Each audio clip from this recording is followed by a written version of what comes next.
tous azimuts. Peuple congolais, il est temps de nous lever, de nous serrer les coudes et d'agir pour défendre notre patrie, notre intégrité territoriale et l'intangibilité de nos frontières. La République démocratique Batela Ekolo, Bendele Koyate.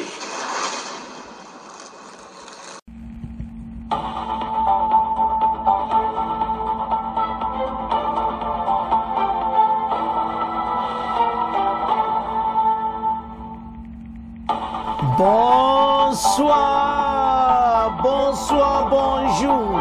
C'est Congo News 24. Bande Konanga, comme toujours avant de commencer notre émission, nous disons merci à Dieu.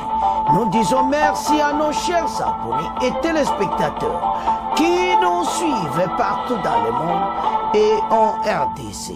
Bande Konanga, soyez les bienvenus. À la une, chers téléspectateurs, Bande qu'on va commencer sur la journée de la presse et pas wapi Fatia le makambo ya accord na biso na USA et était bratage ya jama minéré et kozala. Alors banamboka tous à la connecter peut to développer en émission na biso et puis on va parler de USA, réception de l'accord de paix entre RDC et Rwanda et que boyoka réaction rwandaise sur l'accord Rwanda peut-être développer ensemble une émission. Tous à la connecter. Chers téléspectateurs, émission Nabse Bandi et commettant tout cela ensemble, ma solo yamboka. Bandeko, dans les Nations Unies, les 2 mai, les 3, Bazala qui est États-Unis, ministre des Affaires étrangères, na ministre ya Rwanda. Alors, Basalaki, avant-projet, tout baremeta qui me wana tozo ya na deuxième partie. Makambweza kusakanate bogoyoka réaction rwandaise, ministre des affaires rwandaise akoloba bogoyoka ye nde makamango ezoleka. Et puis tokobanda na Kinshasa. Et pas le chef de l'État a pris la parole devant ba média pour la journée internationale de la presse. Fachi a tiré le point sur les yeux. Alors avec la vitesse il y a intelligence, l'intelligence artificielle, ou il y a AI en anglais, bandeko ezako sakanati. Dans la nenge artificielle intelligence, ou yotozo ken intelligence artificielle, ou ezo kendi. Je vous assure que je suis dans le domaine wana, makamboza minene. Parce que manipulation qu'on s'est passé, il y a sakanati. Bon comprendre. Que makambo komi ba corriger yango na ordinateur pe ba pesi o repompo donc ça oyo kamakambo ezo lekana ko sakanati donc technologie avancée za ko avancer makambo zo ya kakebeli tina niveau oyo ya internet aux réseaux sociaux ba médias ko baza ko utiliser intelligence artificielle.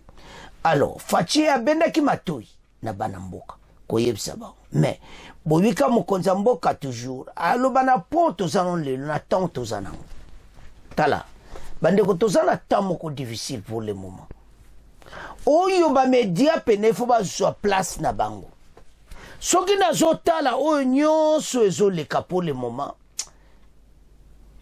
eza na temps moko ne de temps biso makambo tozana na Rwanda media pene baza koboma.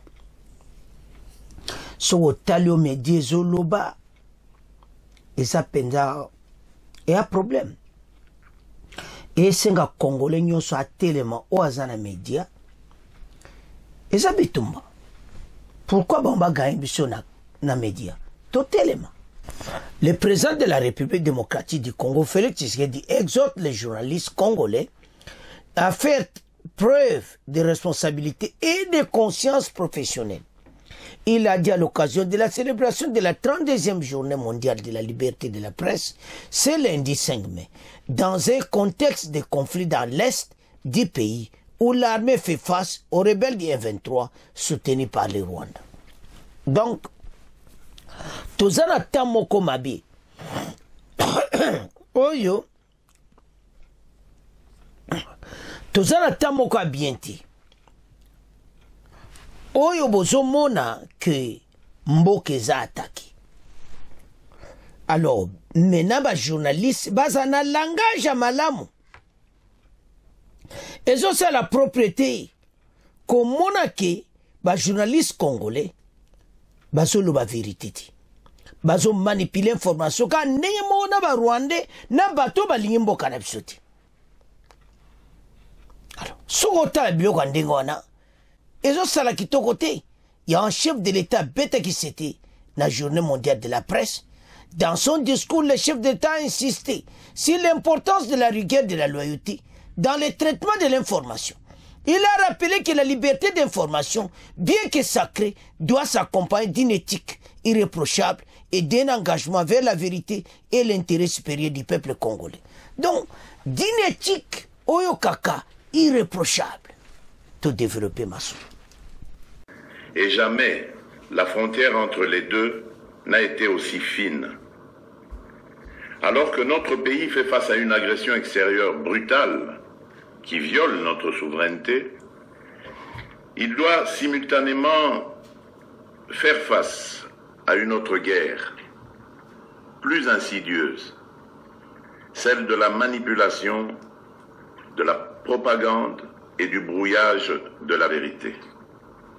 Cette guerre de l'information, où la vérité est systématiquement prise pour cible, est exacerbée par l'irruption de technologies de rupture telles que l'intelligence artificielle, qui bouleversent en profondeur les modes de production et de diffusion de l'information. Sur les réseaux sociaux, les discours politiques ou à travers des images fabriquées de toutes pièces, des outils d'intelligence artificielle sont utilisés avec une sophistication croissante pour semer la confusion, nourrir le doute et déstabiliser les esprits.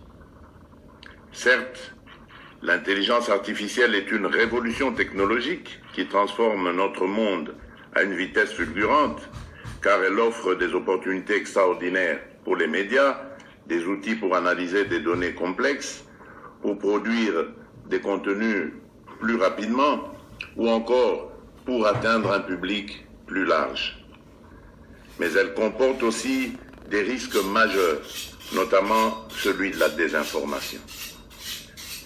Ces dernières années, notre pays a été la cible de fake news, des deepfakes et des campagnes de désinformation, souvent orchestrées par des acteurs extérieurs, visant à minimiser les crimes commis contre notre peuple et à détourner l'attention de la communauté internationale, à alimenter la méfiance envers les institutions de la République, à attiser les divisions au sein de nos communautés locales et à affaiblir notre cohésion nationale.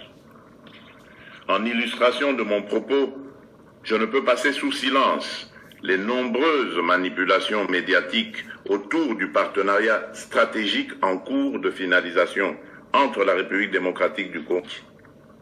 Certains discours, parfois relayés sans vérification par une partie de la presse, évoquent à tort un prétendu bradage de nos ressources naturelles. Ces allégations sont naturellement infondées, mais relèvent souvent de campagnes orchestrées pour affaiblir notre souveraineté économique et miner les efforts de repositionnement stratégique de notre pays sur la scène mondiale. Je tiens ici, devant vous, à réaffirmer solennellement ce que j'ai toujours défendu. Jamais, mais au grand jamais, je ne braderai les richesses de la République démocratique du Congo.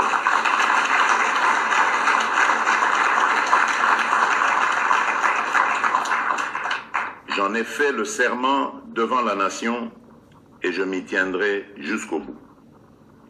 J'en appelle donc à la conscience des journalistes. Dans un contexte aussi sensible, votre responsabilité est immense. Veillez à toujours croiser vos sources, approcher des canaux officiels d'information et à ne jamais vous faire, même involontairement, les relais des ennemis de la patrie. La liberté d'informer est sacrée, mais elle exige plus que jamais rigueur, éthique et loyauté envers la vérité et l'intérêt supérieur de notre peuple. Mesdames et messieurs, dans un pays en proie à une guerre d'agression, la désinformation devient alors une arme redoutable. Face à cela, que peut faire le journaliste congolais? Il peut résister, il peut enquêter, il peut rétablir la vérité. Il peut rappeler aux Congolais que la dignité d'un peuple commence par la maîtrise de son histoire, par la souveraineté de sa parole et par la défense de ses intérêts vitaux. En ces temps de guerre, la liberté de la presse ne peut être dissociée du devoir de responsabilité patriotique. Elle appelle chaque journaliste à faire le choix conscient d'une information qui contribue à la défense de la patrie. Il ne s'agit nullement de travestir la vérité, ni d'imposer une pensée unique, mais d'un engagement lucide et éthique à rapporter les faits, rien que les faits, dans le respect strict de votre code d'éthique et de déontologie professionnelle. Chers journalistes, face aux défis auxquels notre nation est confrontée, votre rôle est plus crucial que jamais.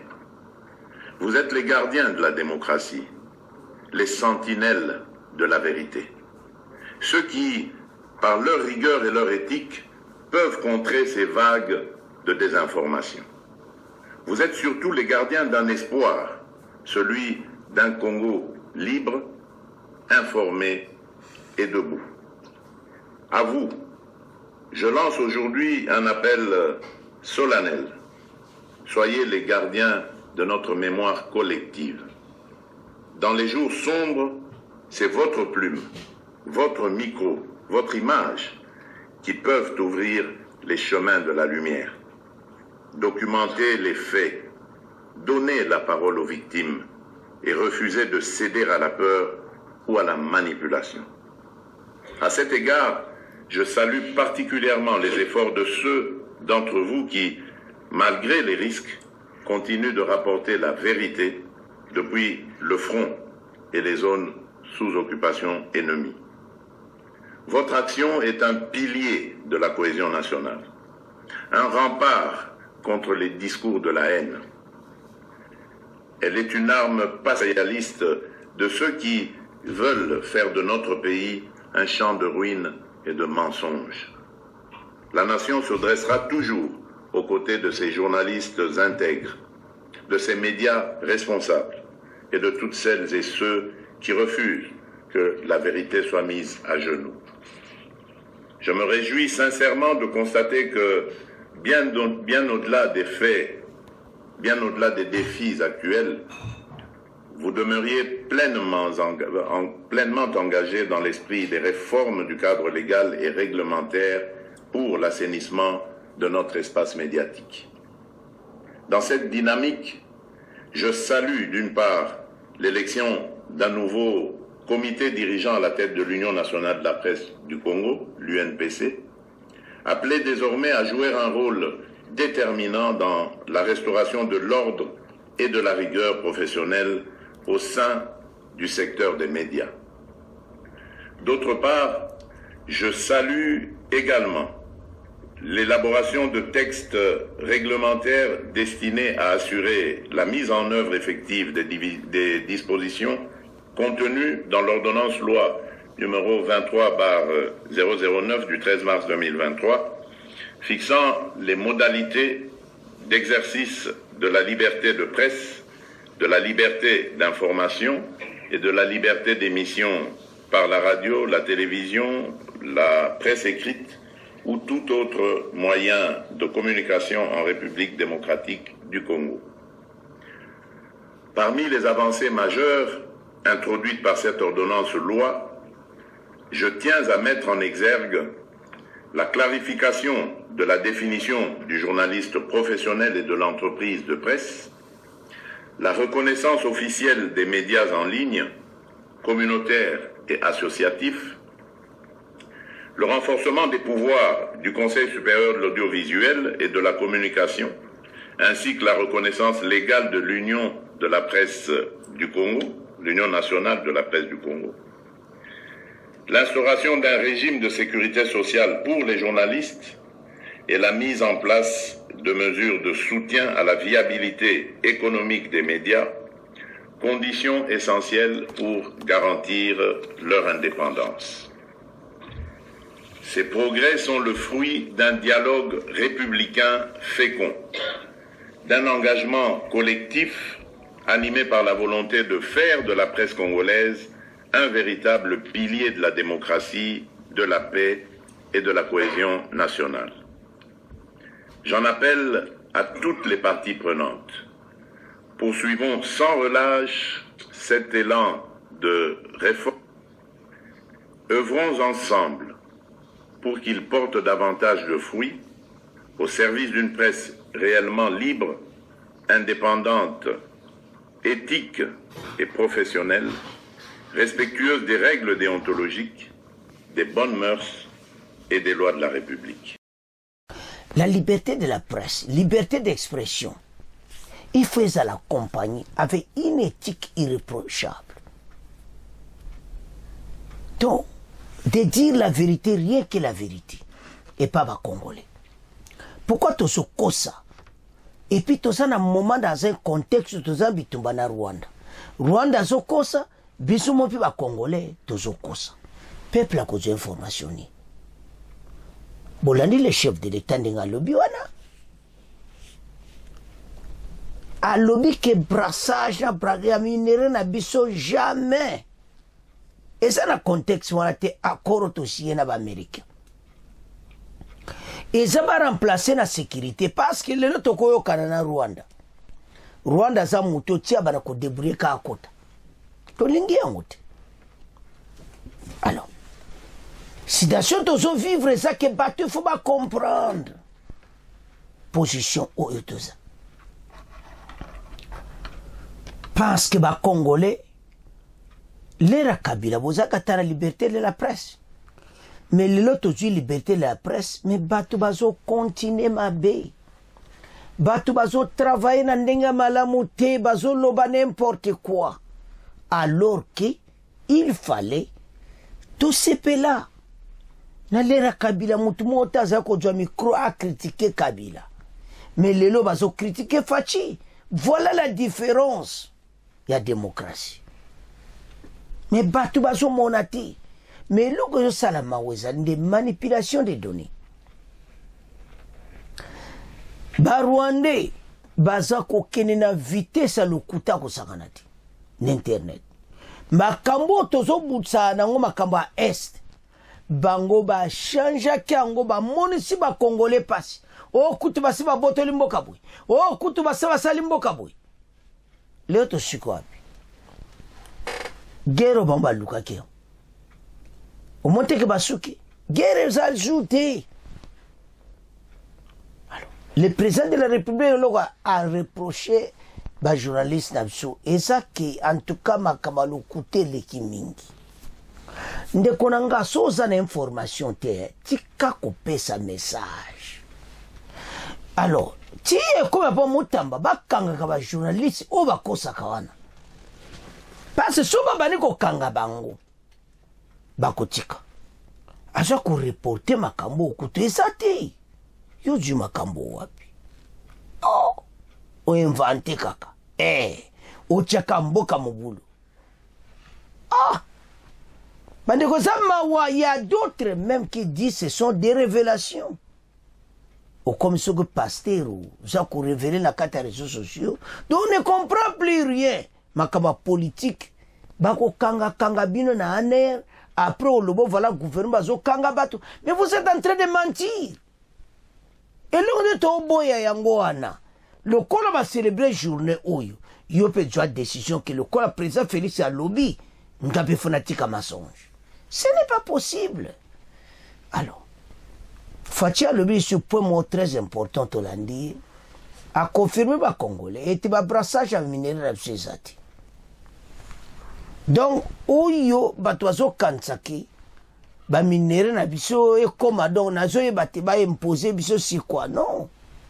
L'année formation à lobby, il y a un professeur qui a expliqué droit na biso. Mais ba minere na biso jamais kozala ndenge wana. Yango congolais, to landi les chefs de l'État. Ils ont une maturité, mon conscience va tout changer. Alors, maintenant, Tokei na, où est le cas des États-Unis? Les États-Unis viennent de confirmer réception et avant-projet de paix entre la RDC et le Rwanda. Et ça va comme sakanate. Rwanda pesi, RDC pesi. Parce que biso de bazamba ebité, il faut pas quitter le sol congolais le plus tôt possible. Na ba pante nyonso ba quitter. Goma na Bukavu eza récupérer ba village nyonso wana eza récupérer na biso moko. Parce que ya ontina ba tchaki intégrité territoriale ya mboka. Eza la respecter. Voilà position otozo kena batu oyo. Batu oyo, il faut pas quitter le sol congolais. Ba quitter Goma, Bukavu, partout pa baza, administration congolaise ba zonge la musa na bango. Ba koro yo de paix, eza ba kora kosakanati. So moni Rwanda como fungola monoko, amoni penaki oui, makamango comme na suka. Il faut nandima ponga pena kota na masolo, parce que ça ba condition pour Rwanda il faut andima. Que makambo akosala soute ben kircho akosala soute ako respecter frontière na biso at ba aventure sur na territoire congolais ate c'est pour ça on arrive à ces conclusions parce que Rwanda zaki toujours na makambo ne ba FDLR wana ba ebiseze sous tawana ti parce que ba on va américain ba kozana est ba komono ezoleka wapi FDLR ngo alors Rwanda ba protection nyonso yaki nango yango tina ba pesi avant projet. Boyebete avant projet oyo. Bexpert congolais, bexpert rwandais, na bexpert américain bazo travailler ensemble pour un mois. Jusqu'au 15 juin. Alors, bolanda très bien toza ko expliquer parce que batu bazo za vraie information ti. Et puis boyo ka ministre affaires étrangères mais rwandais à Koloba. Va changer langage, va comme très poli. Si on dit ministre des Affaires étrangères à Rwanda, zolo bolo, mais où est-ce le lend des ajoutés. Pour ça, ma camboza traité la grande puissance, bazana likamusa kolobati. Bandi mika keto signé avant projet, bazu yango ba pesi. Maintenant ba kotale la ba kamuto. Bandiko, na ba groupe armé, makamu nyonso dérange ka est. Parce qu'avec les groupes armés, bah faire kozalati. Bah groupes armés ne faut pas quitter. Bah musuba kenena rad et pas réserve armée. Bah musuba kende bo bazaba Rwandais bah quitter le sol congolais. Oh tezo salamana sikivu. Oh bah retabara oh bah batouana tout bazo kiti. Makamboza minene. Parce que kota ba congolais ne ba remettre en d'abord. Il faut sécurité zala mboke zala sécurité. Kagame ze sous place à kudusolati. Ngana landi ministre ya fait Rwanda nabi mais makambo za minene do akomi boy azoloba que en tout cas mboka kimizo kota na Grand Lac et tout ça tout signé bako et tout ça. Parce que bah comme il a un problème sur lui. Donc si on a la Rwanda, Kagame a même beaucoup mabé. Bon, en voulant trop gagner, on risque de tout perdre. Bah Rwanda bah moneka ke to kanga tout na edo yi bakada aider c'est tout. To quoi kotike la binote. Et comme étant bateau ba yoka. Et mboka oyo eza mboka kosakanate to développer maso. Donc ce que là on comprend que la situation actuelle masole eza kosakanate parce que et comme étant ba signé accord oyo et puis tous ces gens bah comme dans une situation qui so tali oyo quand même ministre rwandais il a fait l'étranger au Bozomona à Koloba parce que bango baza na situation pour le moment très difficile. Donc baza obligé ba yoka et puis ba accepter makambo nyonso parce que bas ministre affaires étrangères congolais pe azalaki kuna Kaikwamba.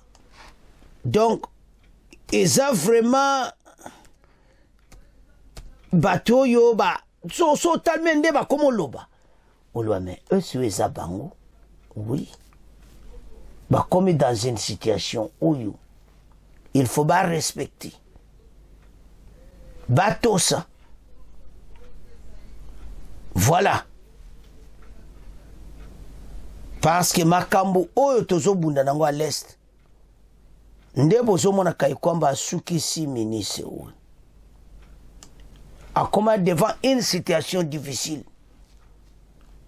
parce que Kaikwamba azaki très strict. Alors ministre rwandais en tout cas à moins peine que oui il est temps, il faut accepter et tout ça.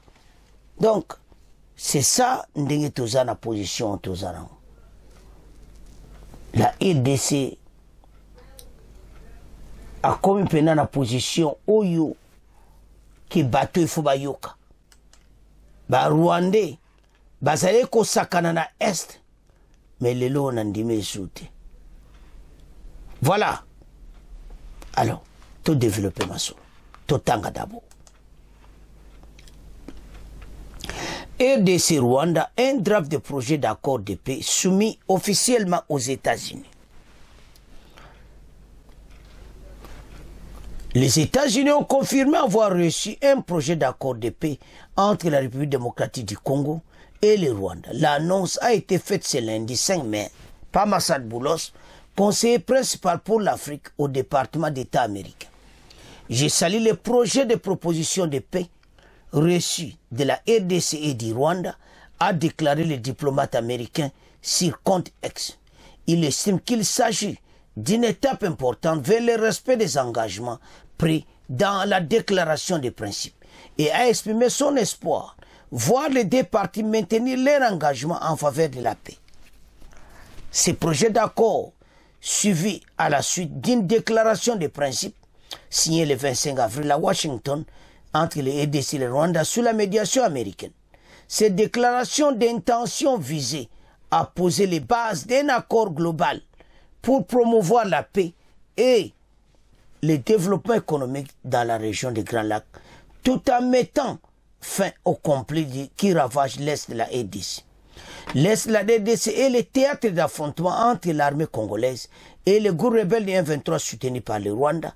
Ce groupe armé contrôle plusieurs localités stratégiques des provinces du Nord Kivu et du Sud Kivu, notamment les villes de Goma et Bukavu. En plus du M23, une centaine de groupes armés opèrent dans cette région riche en ressources minérales, terrorisant la population locale, provoquant des déplacements massifs.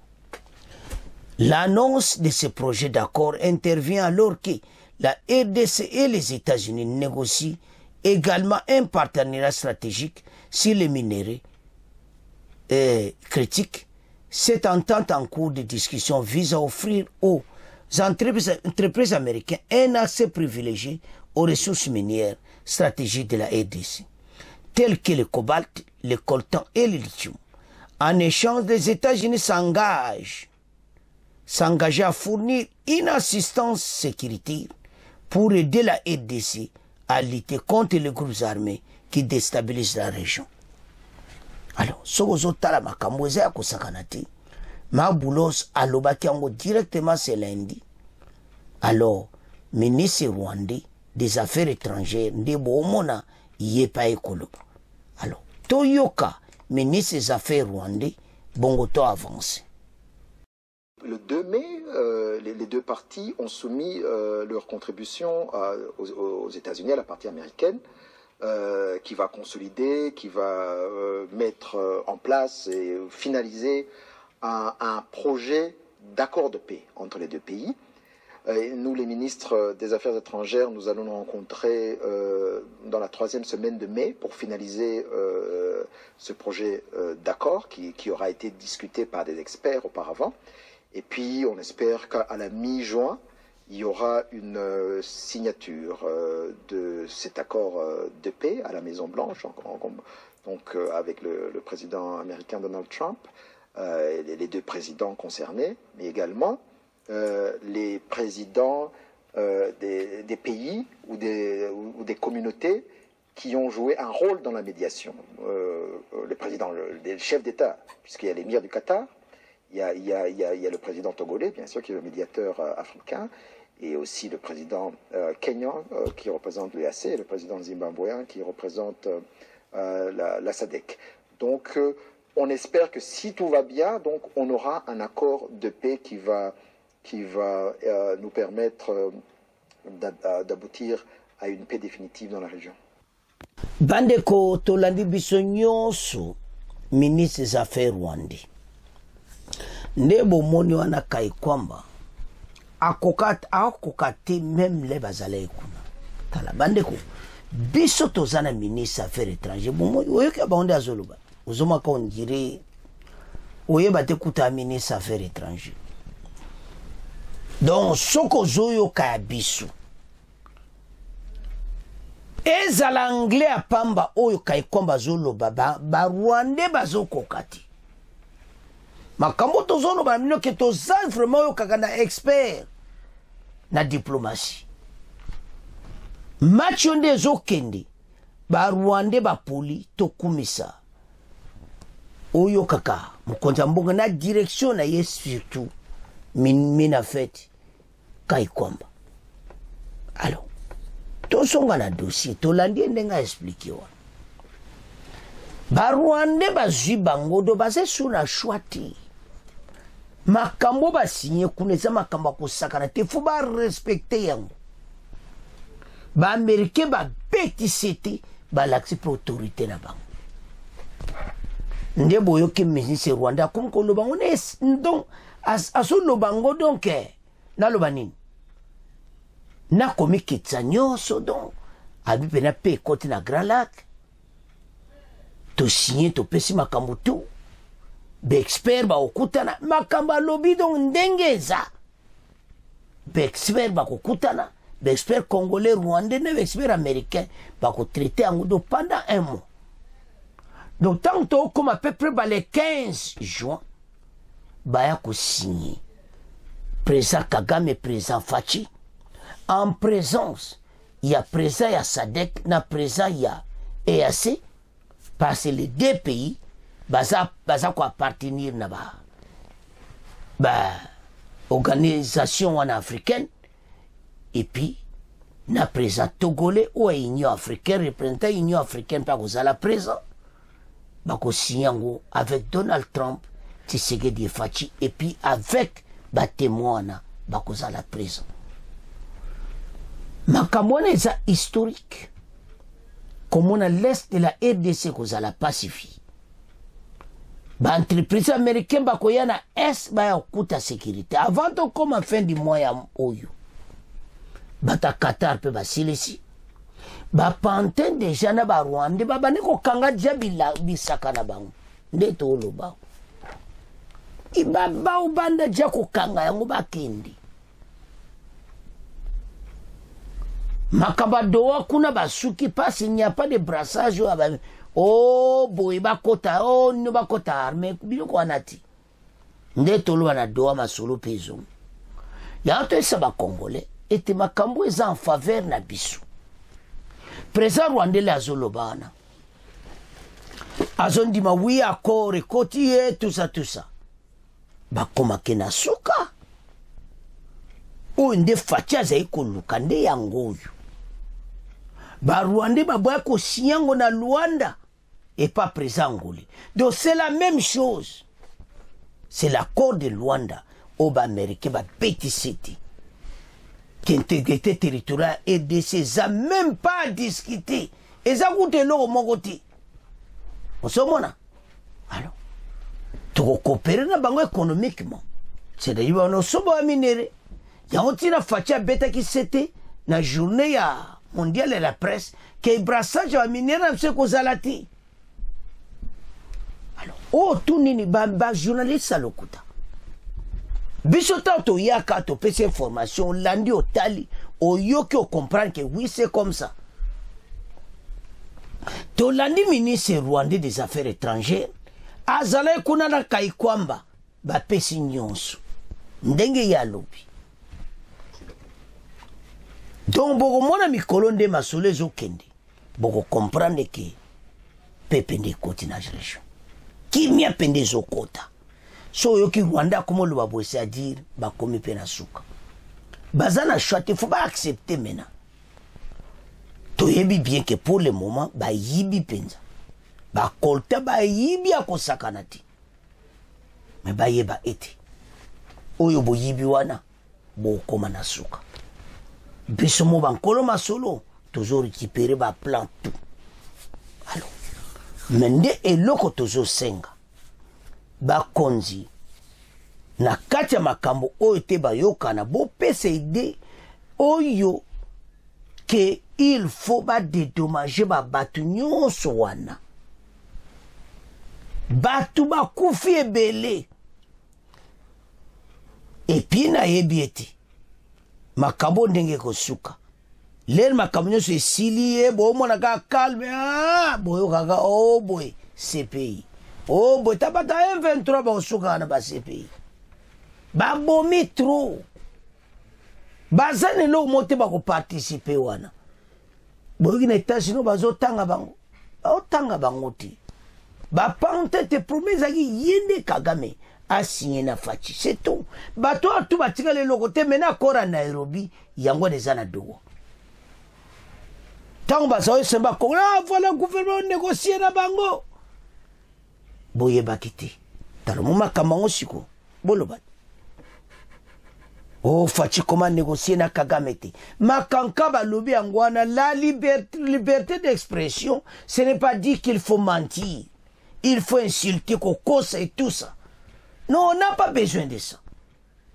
Journalisme, oyo, ba Congolais bazo meme fou batika. Ba ye ba koloba vérité. Parce que bon, l'année ministre affaires étrangères, tu es ma kamutu a lobé zabon. Mais ce sont confirmé bino. Donc, abaxé le côté. Avantage rwandais c'est zawanati. Bango et loko ba du avantage ka ko coopérer na ndeba ko coopérer wana mais ils devront payer ba wana ko futa makambo nyonso biso nde tozana avantage makambo esama na mboka na biso minere pele ma biso to produit ba minere mingi kuna Rwanda minere ne ayibaka tamba kanganzela kako yazo sa kusoma po Rwanda problème ezakindini soki kopo ekatani yako jwa bakolta ndenge nini esengo na ya Rwanda nde boma ministre affaires étrangères zoloba esengo na moke ba lokola to signé na komo somba wa minere do biso mpiaka wa minere ko za ajouter parce que bomba iba ke soto botol na makasi baza suna pla okendete esili na Kagame akome na suka siko ba client wana oyo ateka kako suka wapi mais ayeba te quantité ko diminue ya koyiba na kozwa direct ya différent parce qu'il faut pesa mo patas ezazanango match eza mobulu ya te sa ba Congolais que na en tout ceci tous à l'attentive intelligence artificielle eza na vitesse à kosakana te donc il faut bokeba ba conférence esa mandenge na ndenge sur intelligence artificielle pour na ko aider batu ba kenata ko participer na ba conférence ba comprendre notre pays est dans la bonne direction. To wuti na place to zala ki so tali pays oyo mawato. Soki ba fachi ba joki mboko yote. Mboki sekenda. Plan ba Rwandais eka biso to vivre quoi be esclave pa na bango. Alors que mboka na biso. E ba joki monopole en commun le gouvernement président Kabila. Ils ne peuvent rien dire à Kagame. Tout imposé par les Rwandais. toza mboka omona yo dirige mais Kagame o dirige mboka omoni place tokomi Kagame akomi na suka andima ete président Félix akomi se na niveau oyo akomi aza na soni akosakana ti oyibaka okomo signé okomo somba bosomba teke Rwanda pene mayele esili bakangi o place oyibaka bandeko loko koyiba ezaka elengi Kagame aza souci mwalakisa ngo eza ti ke président Félix ayoboma cope na ye eza solo yango na kolinga jamais président Félix te ata baokoza olinga ete ti 2020 amaka 2028 ya kaka mbangu président Félix alongo yaba na kosola mutu musupo ayini président Félix na ndenge moko abomi kopa Kagame tout Kagame asambwe na monde nani président Félix Kagame azaka kobatama basa omone mutu moko important basa omona pays mo mais Kagame abimi bena mutu mabe